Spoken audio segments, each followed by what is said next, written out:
마지막 시간이 됐습니다. 네.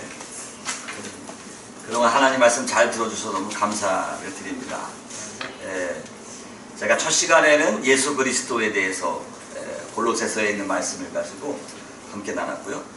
두 번째 시간에는 하나님에 대해서, 하나님과 관계를 우리가 회복하기 위해서 어떻게 할 것인가를 나눴습니다. 그리고 셋째는 성령이 이끄시는 삶, 그래서 성령님에 대해서 함께 말씀을 나눴습니다. 그리고 네 번째 시간은 뭘 배웠나요? 제가 꼬였네. 기억이 안 나네. 네 번째 시간에는 뭘 배웠나요? 영적 회복에 대해서, 영적 회복에 대해서 함께 말씀을 나눴습니다. 그리고 다섯 번째 시간에는 하나님의 은혜, 구원의 은혜, 특별히 하나님의 나라를 바라보고 살아가는 것, 그것에 대한 은혜를 함께 나눴습니다. 오늘 이 시간에는 고난입니다. 고난, 영광스러운 고난이라고 제목을 정해봤습니다. 한번 말씀을 따라서 해보실까요? 영광스러운 고난. 영광스러운 고난. 저는 인생, 제가 지금 아직 어리잖아요. 어린데 51살을 살았는데 저는 내세울 게 하나도 없어요. 정말 제가 저를 돌아봐도 내세울 게 없어요. 근데 한 가지 나름대로 정리된 게 있다고 한다 그러면 고난의 문제예요. 고난의 문제. 그것은 제 나름대로 정리를 한 거니까 착각은 자유일 수 있죠. 다른 사람들보다 좀 고난이 많았던 것 같아요. 그러다 보니까 고난에 대해서 많이 좀 묵상을 하게 됐습니다. 그래서 오늘은 그냥 말씀의 제목을 영광스러운 고난이다, 이렇게 본문을 정했습니다. 제가 옛날에 그 전에 사역하던 교회가 있습니다. 부교육자로 사역하던 교회에 한 중학생 아이가 있었습니다. 근데 어느 날 제가 그 교회에 처음 부임을 해서 학생부 예배를 드리는데, 그 당시에 이제 중학생들만 모아놓고 예배를 드리는데 학생들이 한 80명 정도 앉아 있었던 것 같아요. 중학생들이. 근데 맨 앞자리에 한 80대신 노인 한 분이 앉아 계시더라고요. 예배 내내 그 노인이 마음에 걸리는 거예요. 피부가 쭉 늘어지고, 이렇게 쭉쭉 늘어지고, 손도 쭈글쭈글 하신 그 80대시는 노인이 앉아 계시는 거예요. 예배를 드리는데 너무 이상을 해가지고, 예배 끝나고 이제 물어봤더니, 그 노인이 아니었어요. 15살 먹은 아이였어요. 그런데 병에 걸린 거예요. 그게 이제 신체 노화병이에요. 제가 신체 노화병이라는 게 있나, 그리고 그 당시에 찾아봤더니 프로게리아라고 하는 병이 있더라고요. 프로게리아라고 하는 병인데 신체 노화병이에요. 15살밖에 안 된 아이가 80세 연세 이상으로 늙어 보이는 거죠. 참 무서운 병이더라고요. 참 착하고 순진한 아이인데요. 그리고 그의 부모님이 참 성실하게 신앙생활도 열심히 잘 하시는 분인데 그 아이가 그런 병에 걸려서 앉아있는 모습을 볼 때 참 얼마나 마음이 아팠는지 모릅니다. 또 어떤 경우에는 이런 경우가 있더라고요. 결혼을 막 해가지고 이제 결혼한 지 2년밖에 안 됐는데 아이를 낳습니다. 올망졸망 아이 둘을 낳는데 아버지가 아이들에게 치킨 사준다고 저녁에 퇴근하고 저녁에 슈퍼에 나갔다가 그만 차에 치워서 세상을 먼저 떠났어요, 아버지가. 근데 알고 봤더니 엄마도 백혈병에 걸려가지고 고생을 한다. 아이 둘만 남겨뒀습니다. 얼마나 마음이 아파요. 정말 마음이 아픕니다. 여러분 어떻습니까? 요즘에 단풍철이라 열심히 우리가 설악산도 가고 그러는데 여러분 어떻습니까? 이렇게 산 같은 데 가가지고 참 붉게 물들여 있는 이런 아름다운 자연을 보면서 우리가 참 하나님의 아름다우심, 하나님의 창조의 아름다우심을 노래합니다. 그렇죠? 꼭 야유에 나가면 주님의 높고 위대하심을 부른다든지 참 아름다워라 주님의 세계는 이렇게 아름답게 부르고 있는데, 이렇게 우리가 하나님의 위대하심, 하나님의 아름다우심을 노래하다가도 막상 내 앞에 고통이라고 하는 문제가 닥치면 우리는 본능적으로 하나님께 원망하면서 질문을 합니다. 왜 내게? 왜 나에게? 라고 하는 질문을 하게 됩니다. 이해할 수 없는 고통을 당할 때 우리는 본능적으로 하나님을 향하여 왜 나에게? 라고 하면서 하나님을 원망한다는 것입니다. 기독교의 유명한 영성 신학자 C.S. 루이스가 고통의 문제라고 하는 책을 써가지고 일약 베스트셀러가 되었습니다. The Problem of Suffering인데요. 이렇게 하여튼 이 고통에 관해서는 전문가처럼 글을 썼습니다. 저도 이 책을 읽어봤는데 굉장히 고통에 관하여 어렵게 써놓으셨더라고요. 나름대로 고통에 관해서, 인간의 고난에 관해서 많이 연구를 하셔서 이론적으로 정립을 해놓으신 것 같습니다. 그런데 이렇게 유명한 책을 썼던 C.S. 루이스가 몇 년 뒤에 그의 아내가 암에 걸려서 고통을 당하면서 죽어가는 모습을 지켜보아야만 했습니다. 고통에 관해서, 고난에 관해서 많은 지식적인 이론을 가지고 있었던 C.S. 루이스였지만 막상 자기 아내가 암에 걸려서 죽어가는 모습을 보면서 또 한 권의 책을 썼는데 그 책 이름이 뭐냐면 슬픔의 관찰이라고 하는 책을 썼습니다. A Grief Observed라고 하는 책을 썼는데요. 슬픔의 관찰. 이 C.S. 루이스는 슬픔의 관찰이라고 하는 그 책에서 그런 얘기를 합니다. 하나님은 어디 계실까? 이것은 가장 불안한 징후 중에 하나이다 라고 하며 절규하면서 계속해서 그렇게 고백합니다. 그는 하나님의 존재는 의심하지 않지만 하나님의 사랑은 의심한다. 이렇게 글을 썼습니다. 여러분, 세상에 고통이 없는 사람, 고난이 없는 사람은 한 사람도 없습니다. 그렇기 때문에 인간이 철학적인 사고를 하고 종교를 만들어내는 이유가 거기에 있는 것입니다. 여러분, 예를 들면 불교 보십시오. 불교. 석가모니라고 하는 사람, 그렇죠? 네팔 한 근처에서 이 샤카족의 왕자 아닙니까? 석가모니라는 이름은 사람 이름이 아니고 샤카족의 왕자, 샤카문이라는 사람이 아닙니까? 그 왕의 아들로 태어나가지고 왕자로 말이죠. 궁궐에 있는데 자기는 호의호식하지만 저 궁궐 밖에서는 많은 사람들이 저 거지도 있고 뭐 별사람 병든 사람도 있고 별사람 다 있지 않습니까? 그러면서 와, 왜 이렇게 인간이 고통이 있는가? 왜 생로병사가 있는가? 그래서 가출을 해가지고 뭐 이렇게 해서 시작된 게 역시 불교가 아닙니까? 여러분, 뭐 예수 믿는 사람이건 불신자이건 간에 인간은 사실 고통과 더불어 사는 존재들입니다. 그렇죠?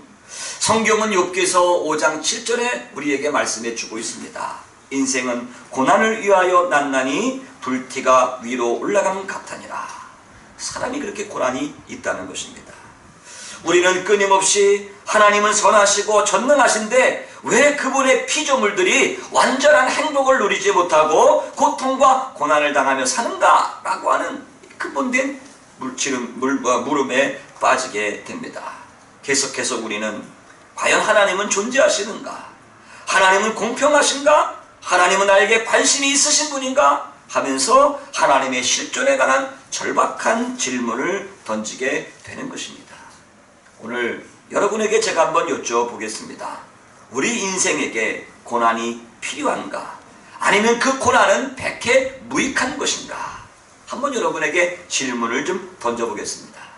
여러분, 고난이 고통스럽지만 그래도 우리 인생에게 고난은 필요한 것이다. 이렇게 생각하시는 분들은 손을 드시고요. 고난은 절대로 우리 인생에게 있어서는 안 되는 것이다. 그러면 고개를 푹 숙이십시오. 여쭤보겠습니다. 다른 사람이 고난당하는 건 괜찮아. I don't care. 근데 나에게 고난당하면 사실 하나님을 향해서 열받잖아요. 그럼에도 불구하고 우리 인생에 고난이 필요하다. 그래도 고난이 필요하다 라고 생각하시는 분들은 한번 손을 많이 당하십시오. 필요하다고 그랬으니까.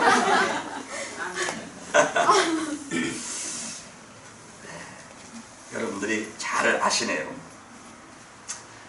여러분, 명백한 하나님의 말씀에 의하면 불신자는 목적 없이 고난을 당하고 죄의 저주로 고통을 당하지만 우리 신자들의 경우에는 지혜로 충만하신 하나님 아버지께서 선하신 목적을 성취하기 위하여 그리고 그분의 섭리가 있는 상황 속에서 우리에게 고통을 허용하신다는 것입니다. 저는 이것을 깨닫습니다. 그렇다고 한다면 우리 성도들이 당하는 고통의 목적은 무엇일까요? 그 고난의 원인과 그 결과는 무엇일까? 우리가 고난을 통해서 배울 수 있는 것은 무엇이며 고난이 주는 유익은 무엇인가? 오늘 함께 생각해 보심으로 여러분 은혜가 되시기를 바랍니다. 첫째, 고난은 우리에게 왜 오는가? 오늘 성경 말씀에 보니까요, 첫째, 죄 때문에 오는 고난이 있다는 것입니다. 분명히 그렇죠? 죄 때문에 오는 고난, 다시 말하면 하나님의 자녀로서 우리 아버지 하나님으로부터 징계로서 받는 고난이 있다는 것입니다.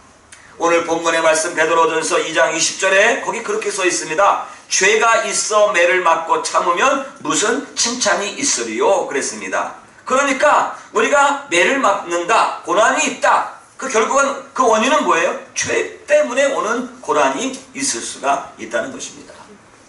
인간이 하나님을 떠나서 범죄함으로 마귀의 세력 아래서 종이 되었습니다. 그 결과 우리 인간에게는 저주와 고통이 찾아온 것을 여러분들이 너무나도 잘 알 것입니다. 그런데 여러분, 우리가 구원받은 성도일지라도 죄로 인해서 하나님의 임재에서 멀어질 때에 고난이 찾아오는 경우가 있습니다. 이때 하나님께서는 우리의 죄, 우리의 잘못을 바로잡아 주기 위해서 고난을 허용하시는 경우가 있다는 것입니다. 고난은 잘못 구부러진 인생을 교정하시는 하나님의 도구인 줄로 믿습니다. 마치 부모가 사랑하는 아이를 징계하듯이 하나님께서는 사랑하는 성도들로 하여금 죄가 나쁘다는 것을 가르쳐주고 순종을 가르쳐주기 위해서 하나님이 우리에게 고난을 허용하실 때가 있다는 것입니다. 여러분, 어린아이 양육법을 보십시오. 부모가 자식들을 양육할 때 옛날 우리 선조들은 회초리를 들어서 자식들을 징계했습니다. 미국의 경우 같은 경우는 이제 아이들을 마음대로 때리지 못하니까 소위 타임아웃이라는 것을 합니다. 아이가 부모님 말을 계속 안 듣고 뺀질대면 부모가 아이를 화장실에 집어쳐넣습니다. 그리고 문을 잠가버립니다. 막 울거나 말거나 잠가버립니다. 1시간씩 잠가버립니다. 그럼 아이가 충분히 자기를 돌아볼 수 있는 시간을 가지고 부모에게 잘못했다고 싹싹 빌면 그때 풀어내줍니다. 타임아웃 아닙니까? 하나님의 사랑하는 자녀가 하나님의 은혜에서 벗어날 때에 하나님은 징계의 도구로 고난을 허락하십니다. 그래서 히브리서 기자는 히브리서 12장 5절로 7절 말씀에 그렇게 말씀하고 있습니다. 내 아들아, 주의 징계하심을 경히 여기지 말며 그에게 꾸지람을 받을 때에 낙심하지 말아라. 주께서 그 사랑하는 자를 징계하시고 그의 받으시는 아들마다 책직질 하심이라 하였으니 너희가 참음은 징계를 받기 위함이라. 하나님이 아들과 같이 너희를 대우하시나니 어찌 아비가 징계하지 않는 아들이 있으리요. 그러므로 여러분, 우리 성도들에게 때로는 이 징계로서의 고난은 하나님의 축복인 줄로 믿습니다. 한번 말씀을 따라서 하실까요? 고난은 축복이다. 고난은 축복이다. 할렐루야. 여러분 아파보셨습니까? 제가 지난 시간인가요? 지난 시간에 간증을 한번 했죠. 참 저도 하나님의 은혜로 살았습니다마는 제가 그 골수염을 앓았던 적이 있지 않습니까? 그래서 막 뭐 다리 전체가 막 썩어서 막 그 고름이 흘러 넘치는데도요, 심각한 건 통증이 없다는 거예요. 통증이. 여러분, 암이 왜 무섭다고 그랬어요? 암이 무서운 이유는 초기 때는 통증이 없다는 거예요. 빨리 통증이 왔으면 병원에 가서 사진을 찍어보고 치료를 받을 텐데, 정말 암이 3기가 되도록 통증이 없을 때 그건 위험한 거 아닙니까? 여러분, 마찬가지입니다. 우리에게 고난은 결국은 우리를 사랑하시는 하나님의 도구입니다. 고난은 우리 인생의 경고, 즉 알람장치와 같은 것입니다. 제가 우스운 얘기 하나 할까요? 제가 소리가 좀 딱딱하죠. 왜 이렇게 기도원에 와서 딱딱하게 하는지 저도 모르겠어요. 실력이 없어서 그렇겠지만 하여튼간 딱딱합니다만 좀 재밌는 얘기를 해겠습니다. 어느 시골에 한 장로님이 계셨습니다. 근데 이 장로님에게는 혼자만의 비밀이 있어요. 그 비밀은 뭐냐면 30년 동안 담배를 피운 것입니다. 아무도 모르게. 목사님도 모르고 자식들도 모르고 오직 아는 거는 부인밖에 모르는 거예요. 담배를 못 끊는 것입니다. 그래서 늘 화장실에 가서 쭈그리고 앉아서 담배를 핍니다. 추석이 됐습니다.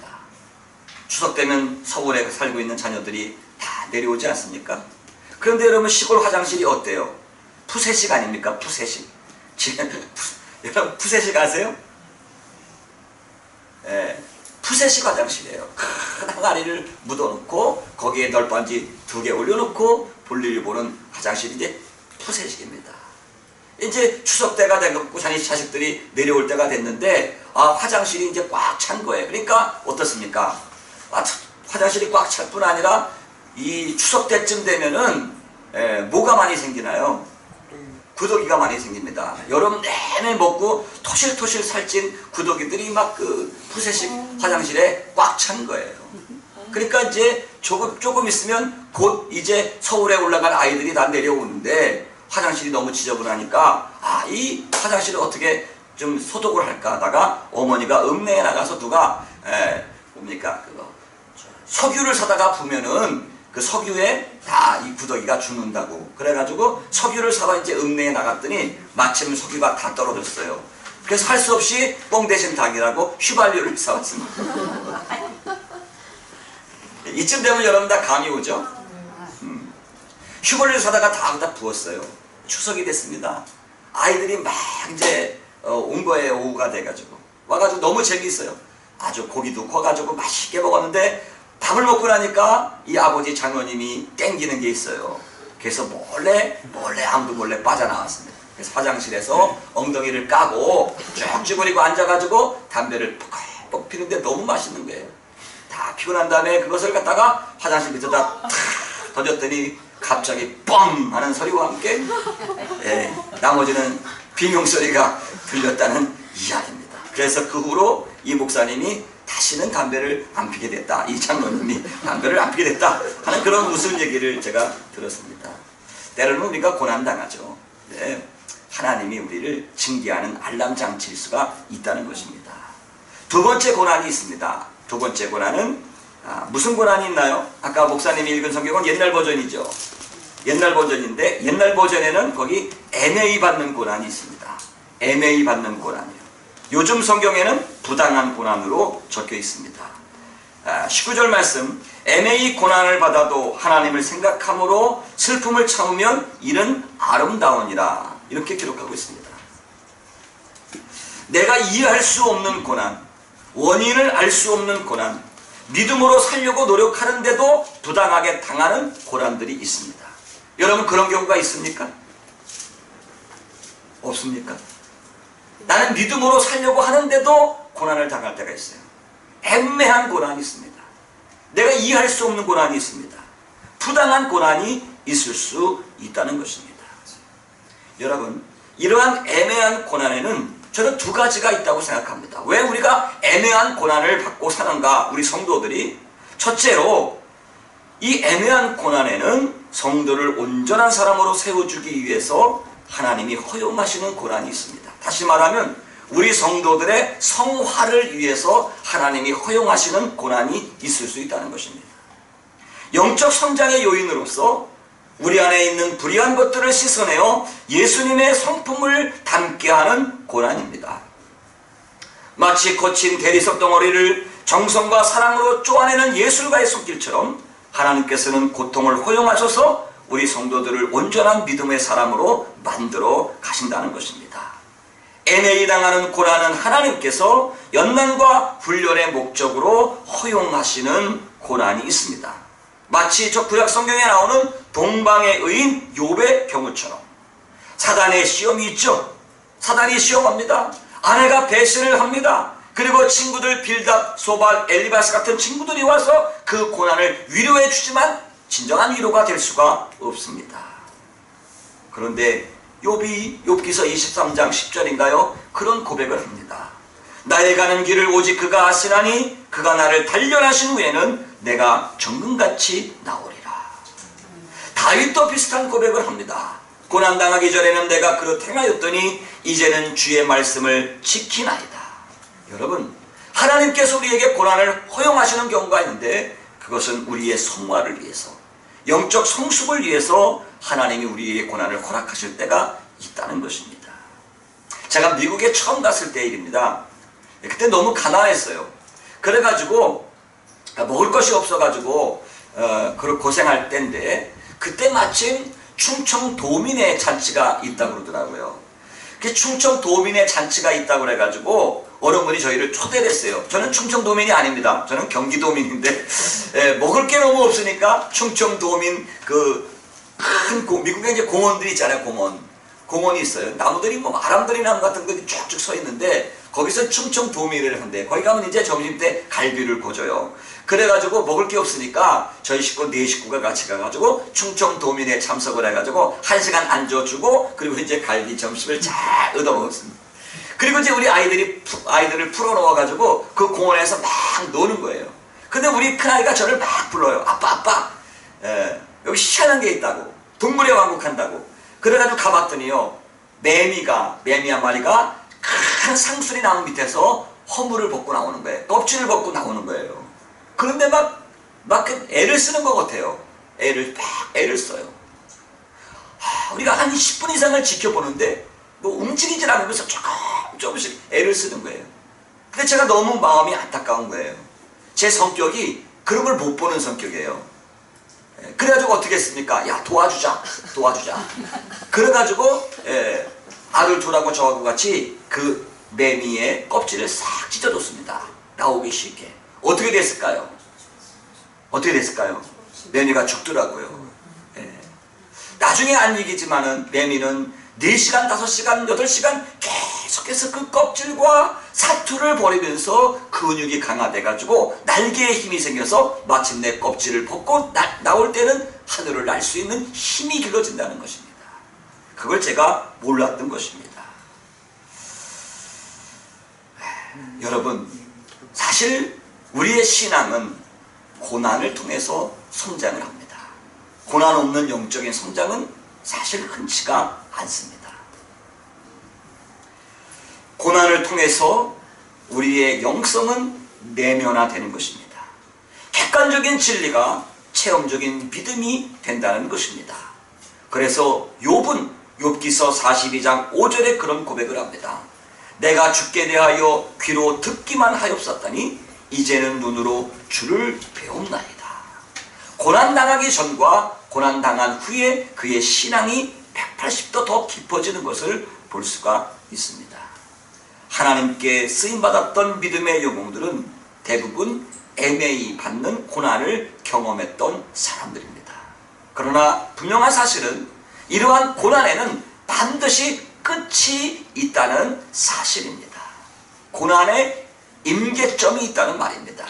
여러분, 임계점이란 말 들어보셨죠? 임계점. 여러분, 물은 몇 도가 돼야 끓나요? 100도가 돼야 끓습니다. 70도가 되고 80도가 되어도 끄떡없습니다. 물의 임계점은 100도입니다. 100도가 될 때까지 기다려야 됩니다. 이처럼 여러분, 우리의 신앙도 고난의 임계점이 있습니다. 고난을 참고 인내하다 보면 반드시 그때가 오는 것이고 끝날 때가 오는 것이고 그 고난이 오히려 우리에게 축복이 되는 고난의 상승점이 분명히 있다는 것입니다.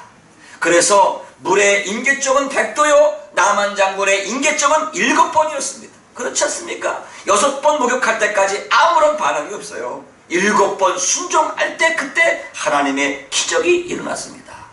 요셉은 감옥에서 17년이라고 하는 세월을 인내하고 기다렸습니다. 요셉의 임계점은 17년이었습니다. 모세는 광야 40년 동안 참고 기다려야만 했습니다. 모세의 고난의 임계점은 40년이었습니다. 다윗은 사울에게 쫓겨서 10년 이상 망명을 했습니다. 다윗의 고난의 임계점은 10년이었습니다. 그러므로 사랑하는 여러분, 우리가 이해할 수 없는 고난, 부당한 고난, 애매히 당하는 고난을 당할 때에 하나님을 바라보면서 기도하고 인내하면 하나님께서 반드시 축복된 때를 오게 하실 줄로 믿습니다. 그래서 이 애매히 당하는 고난의 첫 번째는 우리의 성화를 위해서 하나님이 허락하신다는 것입니다. 두 번째, 이 애매히 당하는 고난은 성도들로 하여금 영원한 하나님의 나라를 바라보게 한다는 것입니다. 한번 따라서 하실까요? 우리는 고난을 통해서 하나님의 나라를 바라본다. 할렐루야. 여러분, 고난을 통해서 우리 인생은 영원한 하나님의 나라를 바라보게 됩니다. 사도 바울도 고통 가운데 있는 세상의 모든 피조물들이 장차 임할 하나님의 나라를 고대하고 있다고 증거했습니다. 로마서 8장 18절 이하에 보면 거기 그런 말씀이 있습니다. 생각컨대 현재의 고난은 장차 우리에게 나타날 영광과 좋게 비교할 수 없도다. 피조물에 고대하는 바는 하나님의 아들이 나타나는 것이다. 여러분, 인간뿐만 아니라 모든 피조물이 함께 탄식하는 고통이 끊임없는 이 불완전한 세상에 우리 주님이 찾아오셨습니다. 예수님은 고통받는 사람들과 함께 지내셨습니다. 마침내 십자가를 지시고 친히 수치와 고통을 당하셨습니다. 인간이 당하는 모든 고난과 고통을 채울하신 우리 주님께서는 고통이 없는 영원한 하나님의 나라로 우리를 초대하셨습니다. 인생은 고통을 통해서 이 세상에 대한 집착을 버리고 하나님의 나라를 소망하게 되고 예수님께 나오게 되는 것입니다. 예수님을 구주로 영접하고 거듭나서 하나님의 자녀여 천국 백성이 되게 하는 것입니다. 이것이 바로 고통의 궁극적인 축복인 줄로 믿습니다. 자, 이제 말씀을 좀 정리를 해봐야겠습니다. 첫째는 죄 때문에 오는 징계로서의 고난이 있습니다. 두 번째, 오늘 성경 말씀대로 애매히 당하는 고난이 있는데, 애매히 당하는 고난은 첫째, 우리의 성화를 위해서 하나님이 허용하시는 고난이 있고, 또 하나님의 나라를 바라보게 하는 그러한 고난이 있을 수 있습니다. 세 번째는 영광스러운 고난이 있습니다. 한번 따라서 해보실까요? 영광스러운 고난. 네, 제가 오늘 말씀의 제목을 영광스러운 고난이라고 정했습니다. 영광스러운 고난. 이것은 하나님의 영광에 참여하는 고난입니다. 다시 말하면 사명적 고난이 있다는 것입니다. 오늘 베드로전서 2장 20절을 다시 한번 읽어보면 거기 그렇습니다. 죄가 있어 매를 맞고 참으면 무슨 칭찬이 있으리요. 오직 선을 행함으로 고난을 받고 참으면 이는 하나님 앞에 아름다우니라. 아름다운 고난이죠. 아름다운 고난. 여러분, 고난이 아름답다. 정말 그래요? 그런데 진짜 고난이 아름다워요. 진짜 아름다운 고난이 있습니다. 오늘 성경에 써 있지 않습니까? 아름다운 고난이 있습니다. 이러한 고난은 적극적인 고난입니다. 아름다운 고난입니다. 선을 행함으로 받는 고난입니다. 주님의 고난에 동참하는 고난입니다. 다른 사람을 대신해서 받는 의도적인 고난입니다. 같은 겁니다. 오직 선을 행함으로 고난을 받고 참으면 이는 하나님 앞에서 아름다웁니다. 영광스러운 고난의 모델이 계십니다. 완전한 모델이 계시죠. 누구일까요? 예수님이십니다. 예수님. 여러분, 우리가 잘 아는, 잘 외우는 말씀, 이사야서 53장 5절 이하의 말씀에 그 예수님의 고난이 있습니다. 그는 실로 우리의 질고를 지고 우리의 슬픔을 당하였거늘 우리는 생각하기를 그는 징벌을 받아 하나님께 맞으며 고난을 당한다 하였노라. 그가 찔림은 우리의 허물이라며. 예수님께서 찔리신 게 누구 때문이에요? 우리 때문이에요. 그가 상함은 우리의 죄악이랍니다. 예수님이 상하신 것이 누구 때문이에요? 우리의 죄악 때문이에요. 그가 징계를 받음으로 우리가 평안을 누리고 그가 책징을 맞음으로 우리가 나음을 입어도다. 예수님의 고난은 전적으로 타자를 위한 고난이었습니다. 우리를, 인간을 위한 고난이었습니다. 그렇죠? 예수님께서는 우리의 모든 죄악을 대신해서 고난받으셨습니다. 아름다운 고난입니다. 사명적인 고난입니다. 하나님의 영광에 참여하는 고난입니다. 영광스러운 고난입니다. 그 주님께서, 그 예수님께서 저와 여러분을 부르셨습니다. 저와 여러분을 부르신 목적이 무엇일까요? 영광스러운 고난에 동참하는 성도가 되라고 부르신 것입니다. 베드로전서 2장 21절을 한번 우리 다 같이, 중요한 말씀이기 때문에 합독하시도록 하겠습니다. 오늘 본문 말씀 21절 시작. 이를 위하여 너희가 부르심을 입었나니. 아멘. 거기까지는. 이를 위하여 너희가 부르심을 입었으니, 여기서 이것을 위하여 너희가 부르심을 입었다는데, 이것은 무엇을 가리킵니까? 고난입니다. 고난입니다. 무엇을 위한 고난입니까? 영광스러운 고난을 위해서 하나님이 우리를 부르셨습니다. 자, 그 증거로, 그 한 신뢰로 예를 들어주는데, 그리스도도 너희를 위하여 고난받으사, 예수님이 우리를 위해서 고난받으셨습니다. 영광스러운 고난을 받으셨습니다. 예수 그리스도도 너희를 위하여 고난을 받으사 너희에게 본을 끼쳐, 어떠한 본입니까? 영광스러운 고난에 본을 끼쳤습니다. 그리고 그 자취를, 무슨 자취입니까? 예수님이 인류를 위해서 고난받으신, 타인을 위해서 고난받으신 영광스러운 그 고난의 자취를 어떻게 하라고요? 따라오게 하려 하셨느니라. 그것이 하나님이 우리를 부르신 목적입니다. 예수 그리스도의 영광스러운 고난을 가장 멋있게 닮았던 한 사도가 있습니다. 예를 들면 바울입니다. 사도 바울입니다. 제가 요즘 우리 교회에서 사도행전 강해를 합니다. 저에게도 큰 은혜가 됩니다. 사도행전에 보면 바울이 제1차 선교 여행을 하면서 맨 마지막 종착지인 루스드라 더베를 가게 되죠. 그 루스드라 더베에서 나면서부터 안진병이 된 사람을 고쳐주니까 이 루스드라 사람들이, 야, 이 제우스 신이 내려왔나 보다, 아, 허르메스 신이 내려왔나 보다, 그래서 제우스 신을 쓰으라고 그러고, 그렇죠? 이렇게 하면서 바울과 바나바를 숭배하려고 했을 때 바울이 이런 죄에 거절을 하죠. 그런데 유대인들이 충동을 해가지고 바울과 바나바를 돌로 칩니다. 바울이 돌에 맞아가지고 거의 죽을 뻔했습니다. 죽었죠. 죽은 줄 알았죠. 바울이 돌에 맞아 기절하여 성 밖으로 끌려나가 죽은 것처럼 되었습니다. 그런데 어떤 일이 벌어졌습니까? 바울이 정신이 들자 일어납니다. 옷을 툭툭 털고 자리에서 일어나서 다시 루스드라로 돌아갑니다. 그리고 거기서 하룻밤을 묵고 그 다음날 바나바와 함께 죽을 뻔한 그 몸을 이끌고 96km를 걸어서 더베로 가서 또 복음을 전합니다. 훗날 사도 바울은 갈라디아서 6장 17절에서 그렇게 고백을 합니다. 내 몸에는 예수님의 흔적을 가졌다. 여러분이요, 더 이상 나를 괴롭게 하지 마십시오.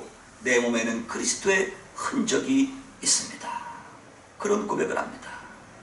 사도의 바울의 몸에 있는 그리스도의 흔적은 바로 주님을 위해서 복음을 전하다가 받은 육체에 지워지지 않는 상처들을 가리킬 것입니다. 사도 바울이 그토록 고난을 당하면서도 포기할 수 없었던 것은 무엇일까요? 영혼을 구원하고 교회를 세우는 것이었습니다. 그것이 사도 바울의 고난의 목적이었습니다. 복음을 전하여 예수님의 제자를 삼고 교회를 세우기 위한 그 열정 때문에 사도 바울은 고난을 감수하면서 복음을 전했습니다.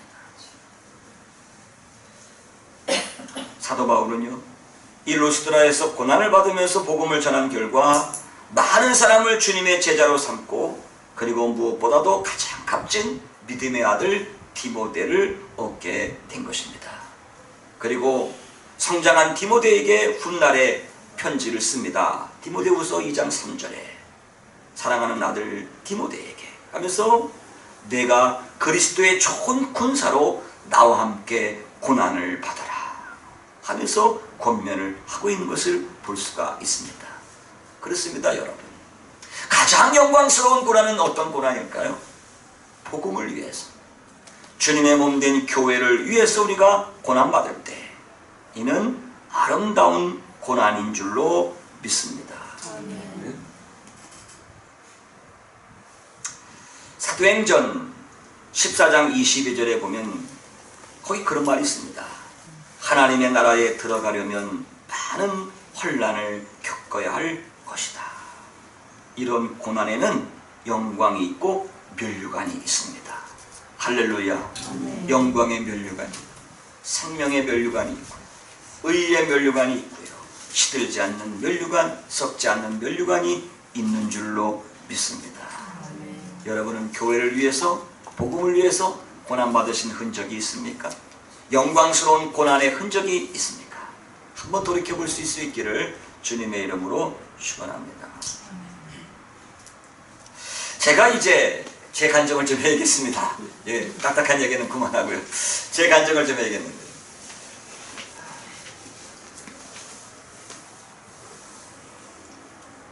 제가 그 서대문에서 부교육자, 부목사 생활을 한 5년을 했습니다.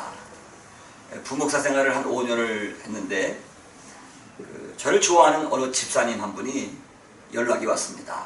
곽 목사님, 저하고 교회 개척 안 하실래요? 제가 기도하면서 준비하고 있는데 교회를 좀 개척했으면 좋겠습니다. 그렇게 얘기를 하더라고요.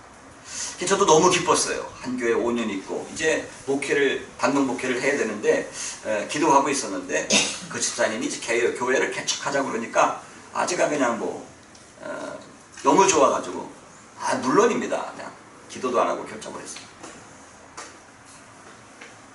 그래가지고 그 집사님하고 이제 같이 교회를 개척을 하기로 했는데 그 집사님이 그런 얘기를 하더라고요. 목사님, 제가 1억을 내놓겠습니다. 1억을. 그 당시 1억이면 이제 많은 상가를 얻어요. 그래가지고 그 집사님이 1억을 내놓고 저는 이제 그분, 쉽게 얘기하면 그분은 자본을 내고 저는 기술을 내는 거죠. 그게 너무 막 꿈에 부풀어가지고 저 인천 계산동, 일산 막 저희 아내하고 같이 막 저녁만 되면 이제 퇴근하고 그걸 보러 다니는 거예요. 그래가지고 그러다가 인천 계산동에 아파트 단지가 막 들어오는데 거기 정말 너무 좋은 데를 잡았어요. 그래가지고 이제 밤에 가가지고 공사하고 있는 공사판에 가가지고 둘이 라면 박스 깔고 앉아가지고 기도하고, 주여 이걸 주시옵소서 이제 기도하고, 그래가지고 이제 계약을 하려고 그러는데 갑자기 이게 IMF가 터진 거예요. 그래가지고 그 집사님이 팔려고 내는 땅이 묶여버린 거예요. 그래가지고 제가 앞이 캄캄해졌어요.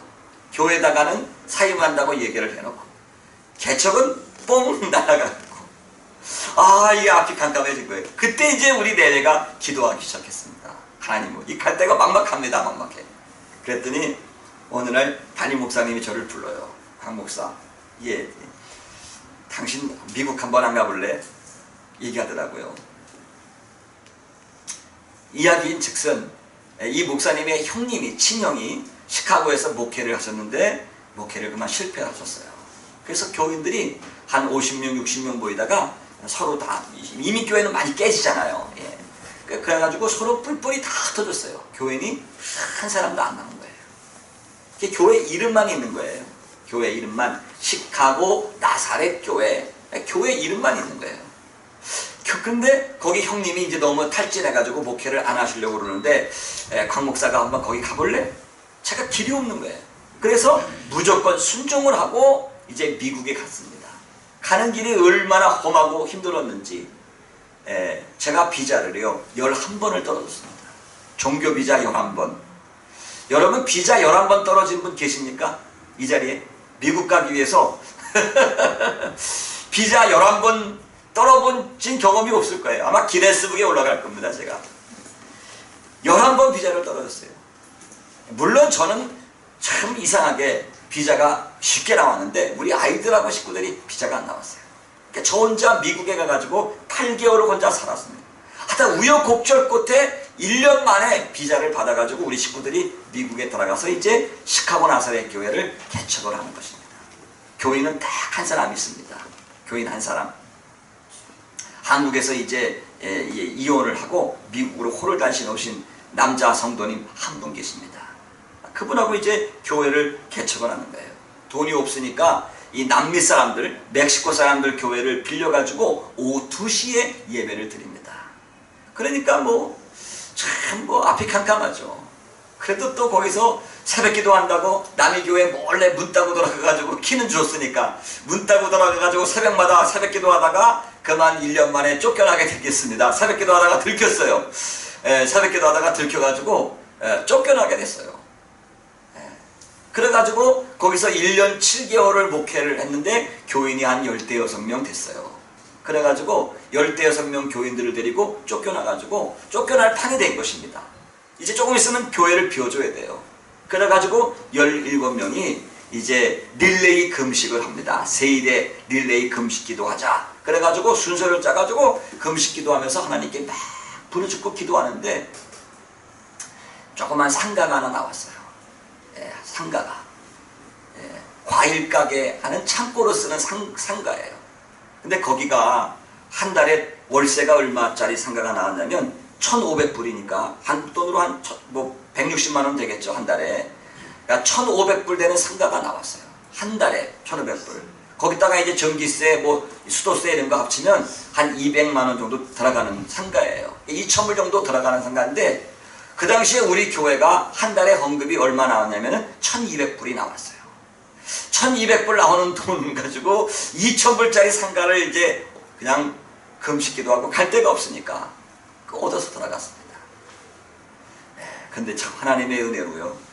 하나님의 은혜로 한 번도 월세를 못 내본 적이 없어요. 하나님이 다 예비해 주시더라고요. 그래서 그 상가에 들어가서 또 열심히 목회를 합니다. 교인이 한 30명, 40명 됐어요. 한 3년 사이에 한 40명이 됐어요. 한 번도 지원을 받아본 적이 없습니다. 외부에서. 저희 교단이 이제 미국에서는 그래도 괜찮은 교단이에요. 그래가 나사렛 교단 그러면 미국에서는 그래도 괜찮은 교단인데 이게 교회가 제가 처음 생 개척을 했다 그러면 이제 본부에서도 지원금을 좀 줬을 텐데 이게 교회가 이름이 있던 교회예요. 역사가 있는 교회니까 지원을 안 해주는 거예요. 그래가지고 정말 힘들었습니다. 어느 정도까지 힘들었냐면요. 한국에 있는 제 동기들은 야, 너 좋겠다. 미국 가가지고 맨날 스테이크하고 너 버터만 먹고 살지? 그러는데요. 저와 제 집사람과 두 아이는 먹을 게 없었어요. 먹을 게. 얼마나 먹을 게 없었냐면요. 먹을 반찬이 없어가지고 저희 아내하고 둘이 공원에 갑니다. 공원에 가가지고 제가 망을 봐요. 그럼 우리 집사람은 까만 비누를 봉지에다가 빈들레를 그냥 뿌리째 돌리는 거예요. 돌려가지고 왜냐하면 미국에서는요 이렇게 풀 같은 거 함부로 뜯다가 걸리면 큰일 납니다. 식물 채집 같은 거 하면 걸려요. 라이센스 없이. 뜯다가 걸리면 500불입니다. 처음 걸리면 500불이니까 50만 원 벌금을 내야 돼요. 미국은요 경찰들이 수시로 왔다 갔다 합니다. 이 공원 같은 데는. 그래서 우리 집사람은 그걸 뜯고 저는 망을 보고 그래가지고 탁탁탁탁 집에 와가지고 그거를 다듬어가지고 그걸 삶아서 여러분 잘 아시잖아요. 고추장에 싹싹 버무려가지고 그걸 먹고 살았는데 지금 같으면 그게 건강식인데 그게 여러분 없어서 그걸 해먹고 산다고 생각하면 얼마나 처량합니까? 정말 처량하죠. 아이들한테 햄버거, 피자 하나 사줄 형편도 안 됐어요. 참 눈물 나는 감정인데요. 어느 날 추운 겨울인데요. 우리 아이가 이제 1학년 유치원, 이럴 때입니다. 1학년 유치원. 학교에서 책을 많이 읽었다고 피자 쿠폰을 하나씩 선물로 주더라고요. 야, 미국은 대단한 나라구나. 책 많이 읽었다고 이 피자 쿠폰을 선물로 주다니. 너무 감격해가지고 피자 쿠폰 2개입니다. 큰 아이 거 하나, 작은 아이 거 하나. 그러니까 미국에는 요 한 학기에 200페이지 이상 책을 읽으면 그런 걸 선물로 주나 봐요. 그래가지고 추운 겨울인데 그 피자 쿠폰 2개를 가지고 저희 집사람하고 애 둘을 걸려가지고 40분을 걸어갔습니다. 40분을. 시카고는 눈이 굉장히 많이 오잖아요. 굉장히 많이 옵니다. 그 추운데 40분을 걸어가지고 피자헛에 갔습니다. 피자헛. 그래가지고 이 쿠폰 2개를 주고서 피자 내놓으라고. 영어도 따따블이 영어 아닙니까? 피자 내놓으라고 딱 2개를 주니까 그 종업원이 웃어요. 그러면서 한 번에는 하나밖에 안 된다 이제. 그러면서 하나를 돌려주더라고요, 티켓을. 그걸 하나를 티켓을 내주고 그러니까 종업원이 40분을 기다리래요. 피자를 구워야 된다고. 그래 40분 그 추운데 잠바 뒤집어 쓰고 걸어가가지고 40분 기다려가지고 마침내 피자가 나왔습니다. 어떤 피자가 나왔을까요? 네?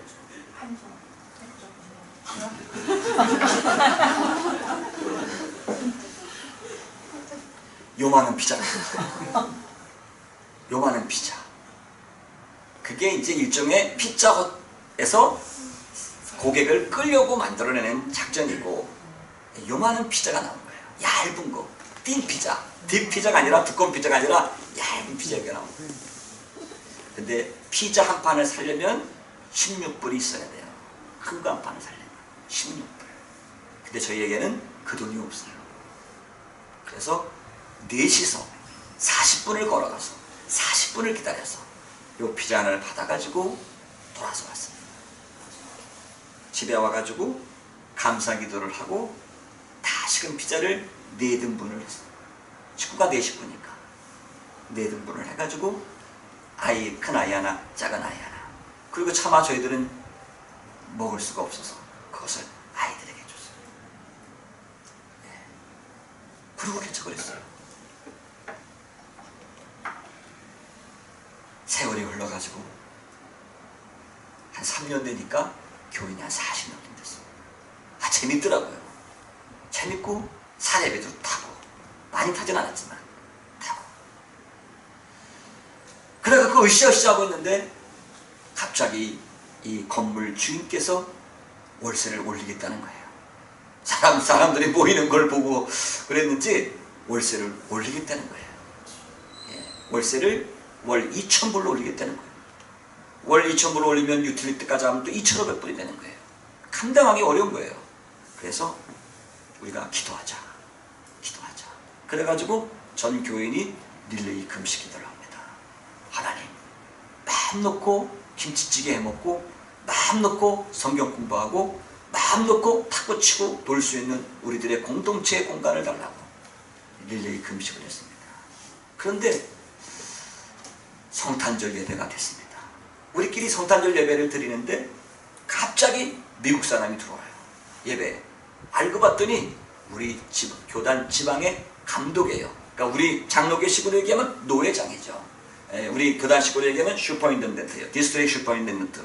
지방 감독이, 미국 목사님이 딱 들어오는 거예요. 브라더 박, 패스터 박 이러면서 이제 들어와가지고 감독님이 예배를 드리는데 은혜를 받았어요. 감동을 느낀 거예요. 이 감독님이 알기로는 시카고 나사렛 교회는 교인 한 명으로 알고 있었어요. 그리고 이미 문 닫을 교회이기 때문에 지원도 안 했어요. 3년 만에 어떻게 예배드리나 하고 와봤더니 교인이 한 40명 앉아있는 거예요. 상가에서. 깜짝 놀라셨어요. 야, 너네 이거 월세를 얼마씩 내냐, 이 상가 건물에. 우리가 지금 1,500불씩 내고 있는데 내년부터는 2,000불씩 올려달라고 합니다. 그랬더니 감독님이 그 자리에서 하시는 말씀이, 우리 교단에서 너 건물을 사줄 테니까 지금부터 건물을 알아봐라.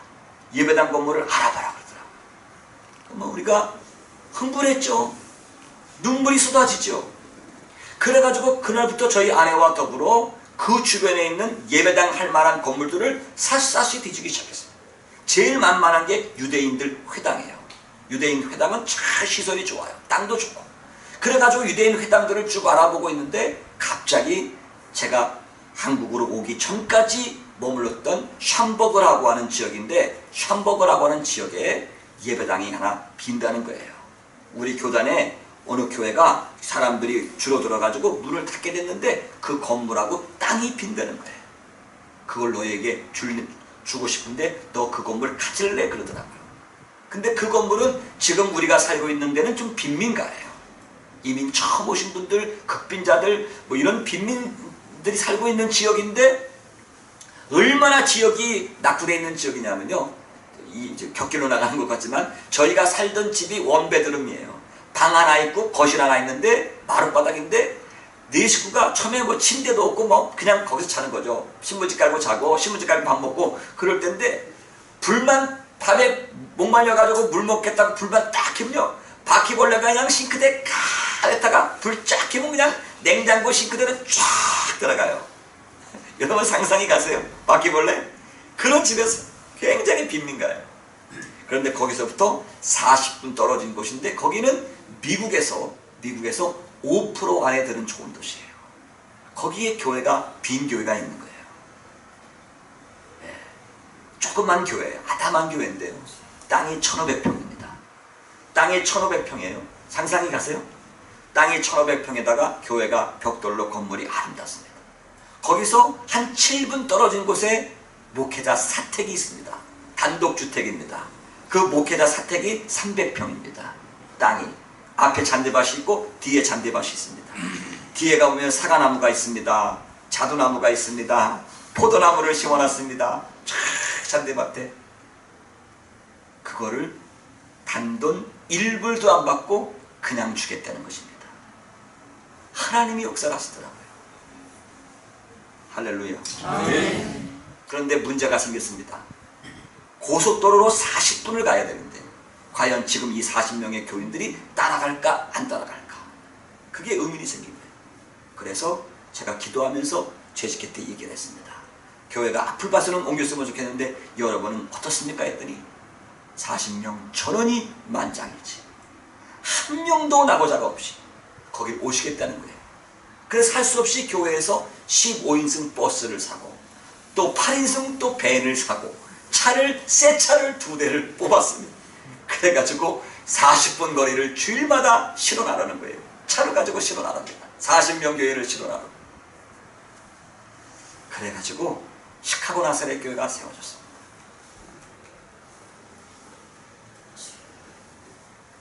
그런데요, 또 한 가지 간증이 있습니다.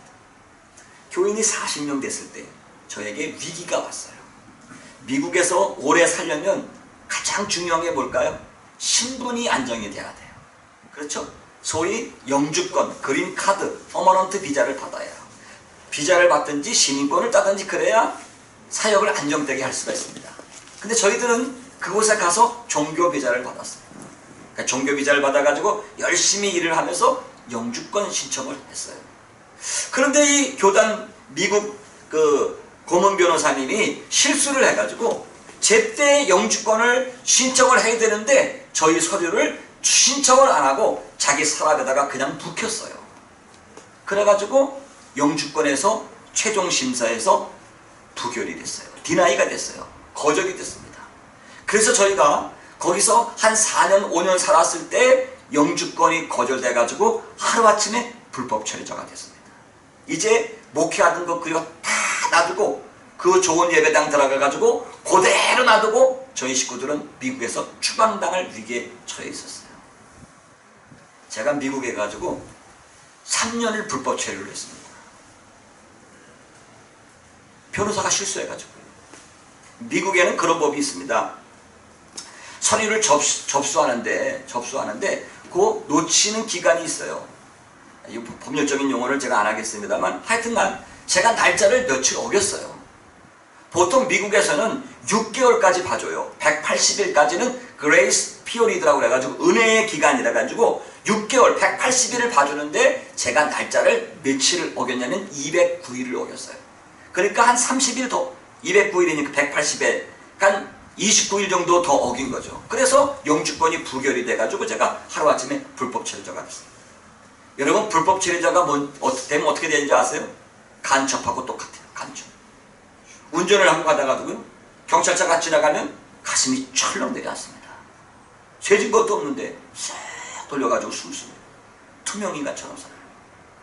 너무 억울한 거예요.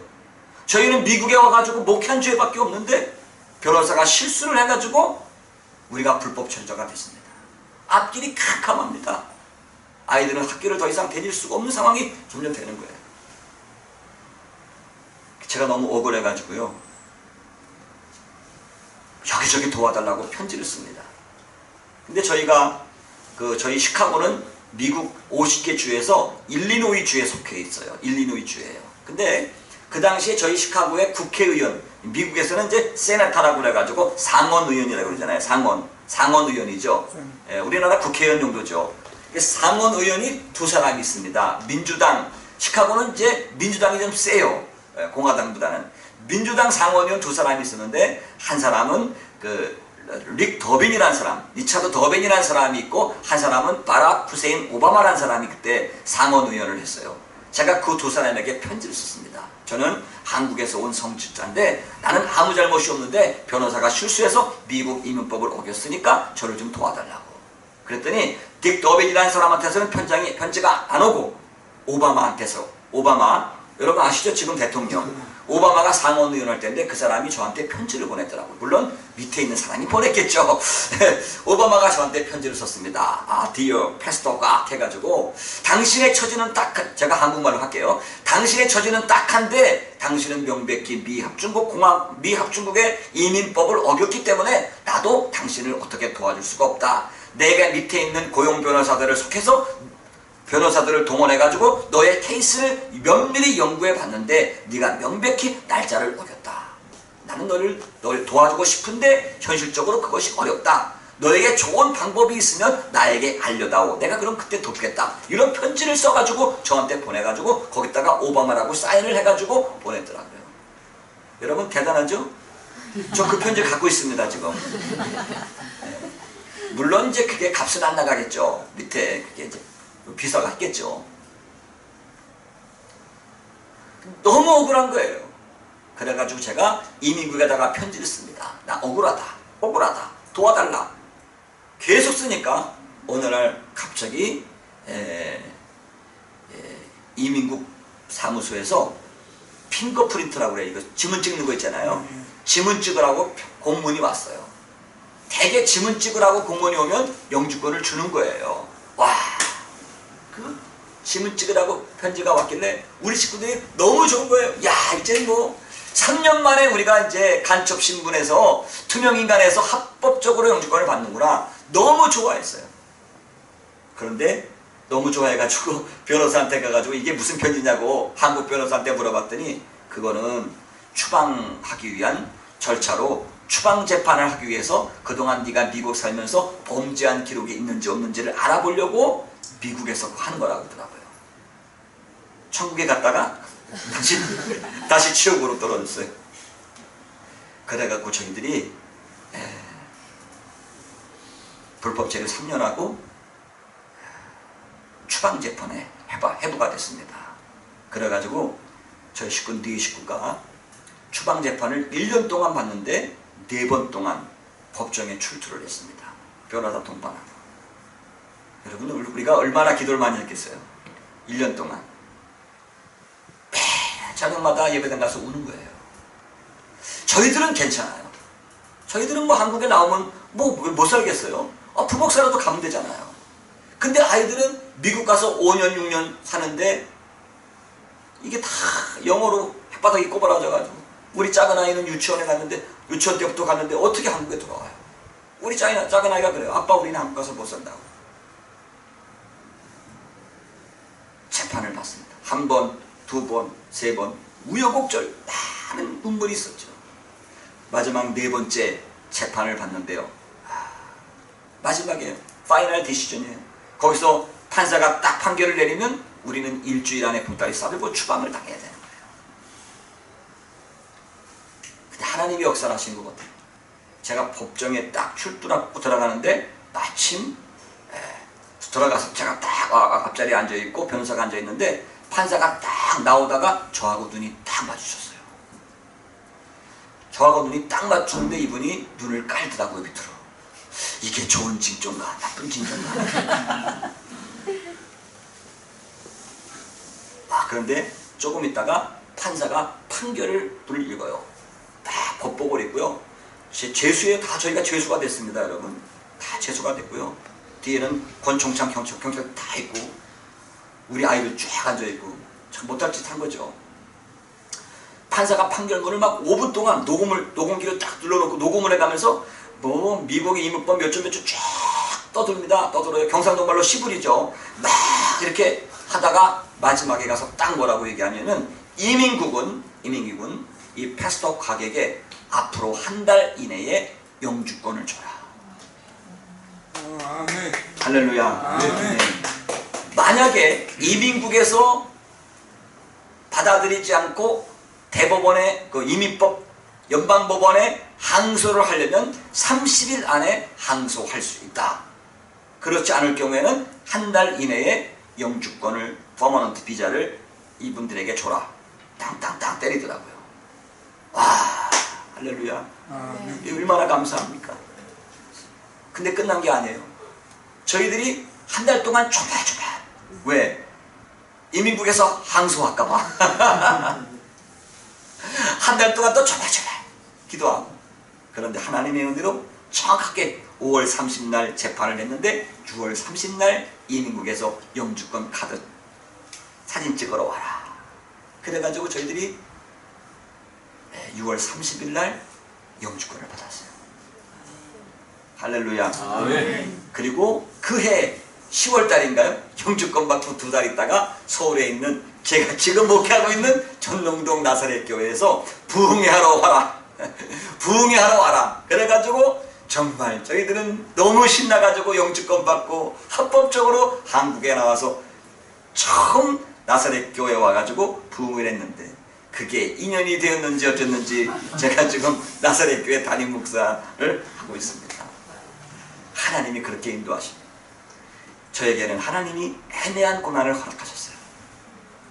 기도시키려고, 하나님만 의지하게 하려고, 연약한 육신을 의지하지 말라고 부단히 하나님이 우리를 연단하셨습니다. 그리고 주님의 영광스러운 고난에 동참하는 특권을 누리게 되었습니다. 사랑하는 성도 여러분, 여러분은 주님의 교회를 위한 영광스러운 고난의 흔적이 있습니까? 교회가 어떤 곳입니까? 교회는 예배를 통해서 하나님의 임재를 누리는 곳입니다. 교회는 우리 모든 영혼들의 영적인 피난처입니다. 교회는 우리가 주님을 닮아가도록 훈련하는 성화의 훈련장입니다. 교회는 우리가 천급 상급을 받도록 열심히 일할 수 있는 영적인 작업장입니다. 주님이 십자가에서 고난을 받으신 것은 이 땅에 주님의 몸인 교회를 세우기 위해서 고난받으셨습니다. 여러분, 주님을 위한 고난, 복음을 위한 고난, 교회를 세우기 위한 고난, 이것은 정말 영광스러운 고난이 되는 줄로 믿습니다. 인생의 열매는 고난을 통해서 오는 법입니다. 잘못된 죄로 인한 고난은 우리가 살피고 회개하고 돌아서면 하나님이 우리를 회복시키시고 축복하실 줄로 믿습니다. 뿐만 아니라 애매히 고난을 당할 때에 우리를 훈련시키시는 하나님을 신뢰하면서 인내하고 기도하고 주님을 닮아가면 주님은 반드시 적당한 때에, 고난의 임계점이 끝날 때에 반드시 우리를 회복시키시고 높여주실 줄로 믿습니다. 그리고 저와 여러분이 우리 주님의 영광스러운 고난, 대속의 고난으로 구원을 받았으니 이제는 주님의 몸된 교회를 세우는 영광스러운 고난에 동참할 수 있는 저와 여러분 되시기를 주님의 이름으로 간절히 축원합니다. 아멘. 아멘. 우리 찬송 한 장 할까요? 오늘 마지막 날이니까 제가 찬송을 한번 인도하고 같이 기도하는 시간을 갖도록 하겠습니다. 오늘 제목이 영광스러운 고난이기 때문에 고난에 관한 찬송을 좀 한번 좀 불렀으면 좋겠습니다. 왜 나만 겪는 고난이냐고. 여러분 이 찬송 아세요? 다 아시죠?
당신만은 일어서 내 힘을 내세요. 힘을 내세요. 힘을 내세요. 주님이 손잡고 계시잖아요. 주님이 나와 함께함을 믿는다며 어떤 욕구도 이길 수 있잖아요. 왜 이런 슬픔 찾아왔는지 원망하지 마세요. 당신이 잃은 것보다 주님께 받은 은혜 더욱 많음에 감사하세요. 너무 견디기 힘든 지금 이 순간에도 주님이 일하고 계시잖아요. 남들은 지쳐 앉아있을지라도 당신만은 일어서세요. 아멘. 힘을 내세요. 힘을 내세요. 주님이 손잡고 계시잖아요. 주님이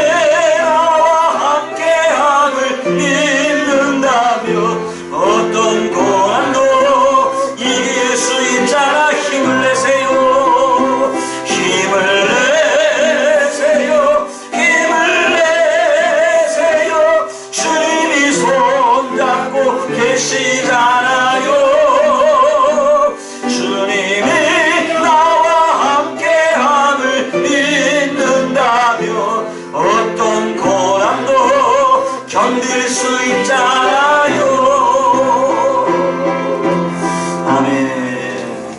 여러분, 어떤 고난이 있습니까? 세상에 고난이 없는 분은 한 분도 없다고 그랬습니다. 여러분, 죄가 있어 징계받는 고난이 있습니까? 아니면 여러분이 이해할 수 없는 애매한 고난을 겪고 계십니까? 아니면 지금 여러분이 가지고 있는 고난이 주님의 복음을 전하고 주님의 몸인 교회를 세우기 위한 사명적 고난, 영광스러운 고난 가운데 있습니까? 그러나 우리 주님이 우리와 함께 하신 것을 믿으시길 바랍니다. 아멘. 주님이 함께 하심을 믿는다면 아멘. 어떤 고난도 이길 수 있잖아요. 어떤 고난도 견딜 수 있잖아요. 반드시 고난의 임계점이 있는 줄로 믿습니다. 하나님께서 반드시 치료하시고 해결하시고 높여주실 때가 있는 줄로 믿고 우리 이 시간에 주여 크게 3번 부르고 여러분의 고난의 문제를 하나님께 맡기고 하나님, 내가 주님의 영광스러운 교회를 위해서 기쁨으로 고난받는 신앙이 되게 해 주옵소서.